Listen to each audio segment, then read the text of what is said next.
Hello, my name is Fiona Tanner. I'll be showing you today how to achieve a 1920s flapper look based on the Screen Siren Clara bow. To begin with, I'll be starting with the eyes because this leaves the rest of the face clean, so that any little smudges or anything that happen you can you can clear straight away. To begin with, we'll be basing the eyes with a little bit of waterproof La Mini Fluid Paris Berlin foundation, using a fluffy brush just to gently coat the eyes. Now you want to bring this slightly into the eyebrows as well, because the 20s eyebrow was very sort of thin and almost like a pencil effect.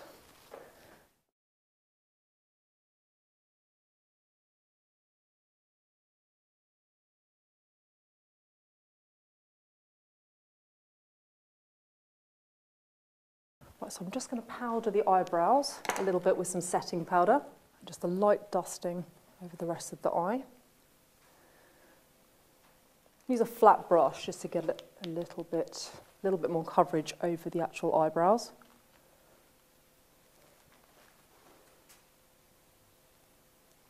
Don't really want them to show too much.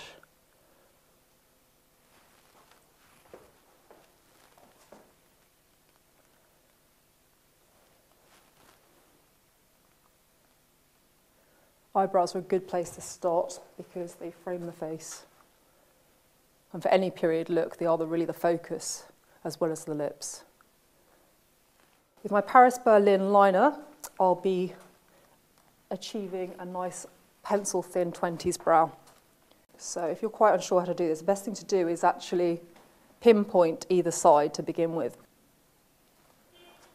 You want to take it quite high up as well, because obviously you want to open up the eye. And then just following the eye round, this is where it should end. For beginners, this is the best way to do it, really. So you don't want it too thick. So just very lightly, not pressing too hard, you just want some gentle sweeping motions. Try to get the line in first, then you can just fill in the detail. Brush it up if you need to with your mascara wand. Now you just want to work into the brow very softly to create a defined but dramatic look.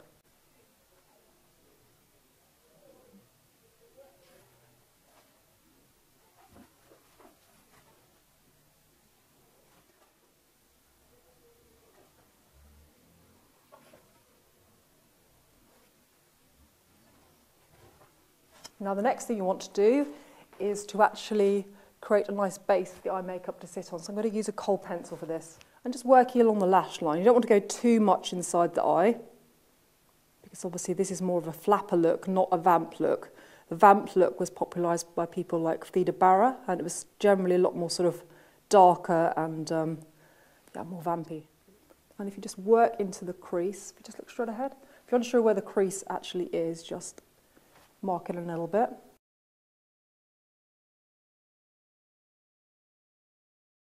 And this will just create the base for your makeup, and then you can, when you put your colours on top, they'll just adhere better and you'll get a much stronger line.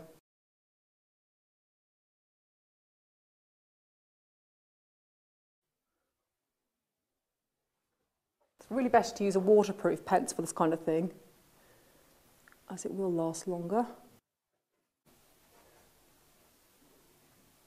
I'm just going to fill in the corners ever so slightly. When I put the powder on top, it will just adhere so much better, and we'll just get a much stronger look.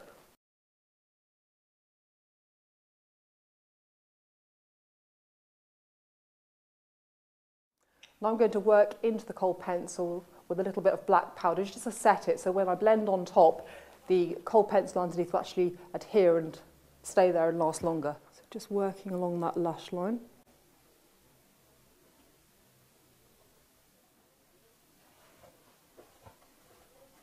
So just pressing the powder into the kohl. Try to use the brushes quite gently, because obviously you don't want to go too much over the line you've created. Now you want to take that powder and just soften it with a nice clean brush. So just working from the corner, I'm going to work above the line and just slowly drawing the product outwards, working from the corner to the lid. And then just working underneath as well, just to soften. A lot of your work as a makeup artist is going to be done using dry brushes. Now I'm just going to work back into the eye with a little bit of black powder just to intensify the whole look. So just starting in the corner, because this is the place you want to create the most intensity. Back and forth, and just cloud motions into the ball of the eye. Now I'm going to put a little bit of green into the makeup using my flat brush. So I used a lot of that in the later 1920s. And then just turn around your brush and just work into the line you initially created. And that way it's going to remove any smudges or mistakes that you've made. And again, you just want to soften it with your clean, fluffy brush. So leave it on the actual lid, but just smudge out the edges. Now I'm going to apply a little bit of green powder just underneath the lash line as well. Always start where it's most intense, whether it's a dark colour or a light colour. Just remembering not to press too hard with your brush, because obviously the harder you press, the more product comes off. And what you want is a really soft effect. Now I'm going to work into the upper lash line with a little bit of the liner. I'm just going to dampen my brush just to make sure it goes on really thick and really sort of solid. With liner, it's important to work on the outer corner because otherwise the fold of your eye just creates a smudge. So you just want to make sure that it's very clean. Load your brush up if you need to. Down. It's best to get the model to do it with her eye looking down, otherwise it tends to crease up and you don't get a smooth line. And then just change the angle of your brush. If you look down towards me, yeah, and look downwards, and just draw a very thin line.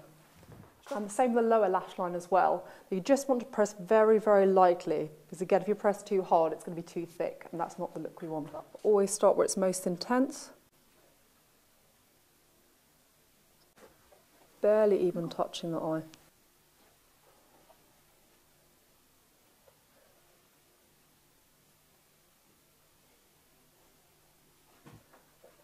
Now I'm just going to put a tiny bit of black powder into the eye just to set everything and just make sure everything's nice and tidy before I apply the lashes. Just working over it just to make sure it's set so it doesn't start peeling off.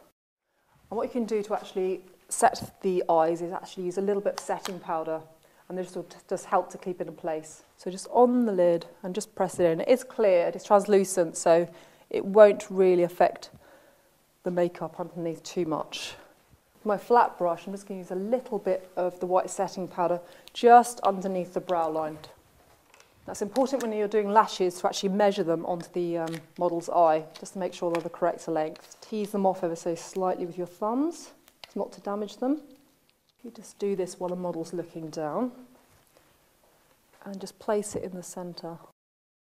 These are actually fine, she's got quite big eyes, so you don't need to cut these. I'm just starting from the centre. My best thing to do is actually coat them with a little bit of glue to begin with and then apply them. You want to get as close to the corner as possible, otherwise when she opens her eye it's going to spring right outwards. So I'm just going to fill in that little line there just to make sure it blends properly. So now you're ready to start with your face. Right, so with my foundation brush I'm just going to clear away any little smudges. Just make sure it's nice and clean. Right, so generally with foundation, don't actually use it around the eyes because it actually sets in the creases, but I'm actually just going to put a little bit of eye cream into it just so it sits a little bit better. So not too close to the actual eye area. Thinning it out just a little bit so it sits better around the eyes, otherwise it tends to set in all the creases. Just blend inwards with your brush. Also like to use fingers as well for foundation.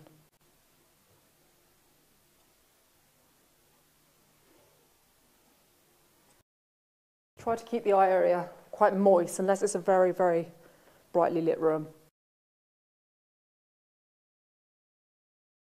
Use the ring finger if you can, so it applies a little bit less pressure than the rest of the fingers.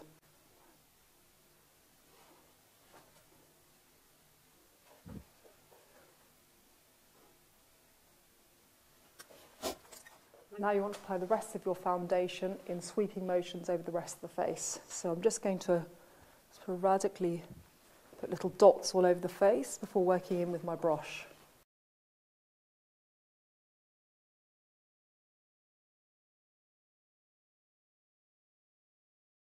My 20s foundation would have been very, very matte, so you want to make sure you're going to get quite a powdery finish. A lot of sort of pan stick foundation would have been used in the era.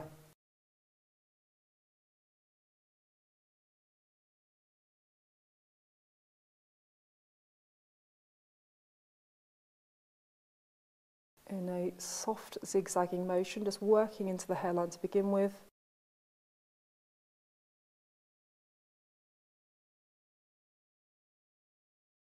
Obviously try to avoid the brows. Try not to use the whole length of the brush because it does tend to streak. You just want to tidy up those brows ever so slightly with the tip of your brush.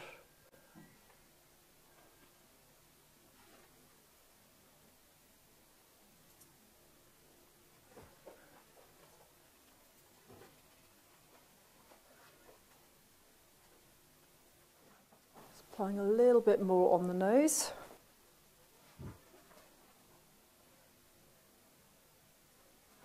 Just a little bit more on the chin. We don't want any redness or anything there. I'll just use my powder brush and then just buff out any sort of rough edges. Take a little bit of setting powder. With your ring finger, just pat out any creases.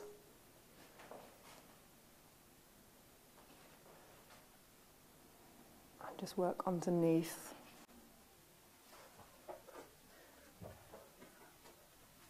And then down the T-zone, that's the next there, it starts to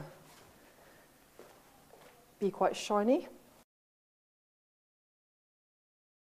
I'm just going to apply a little bit of a rose rouge colour just over the cheek. Now in the 1920s, they accentuated just the little apple of the cheek.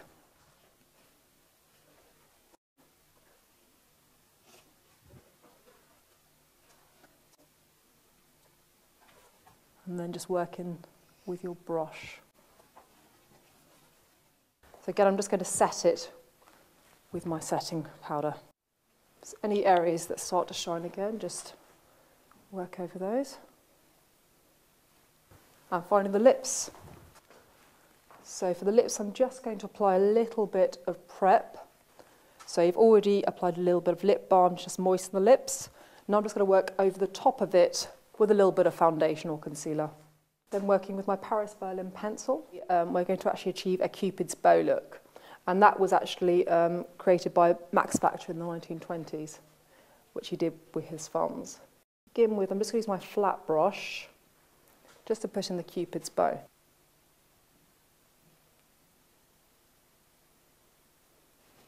Like that. And now I'm going to use my pencil in the outer corner and draw inwards.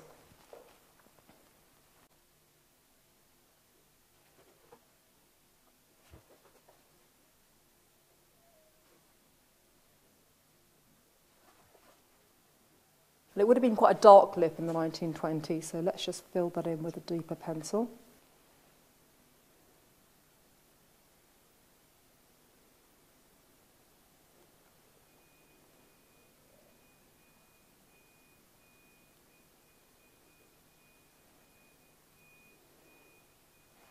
And finally, I'm just going to smooth out all the lips with my lip brush.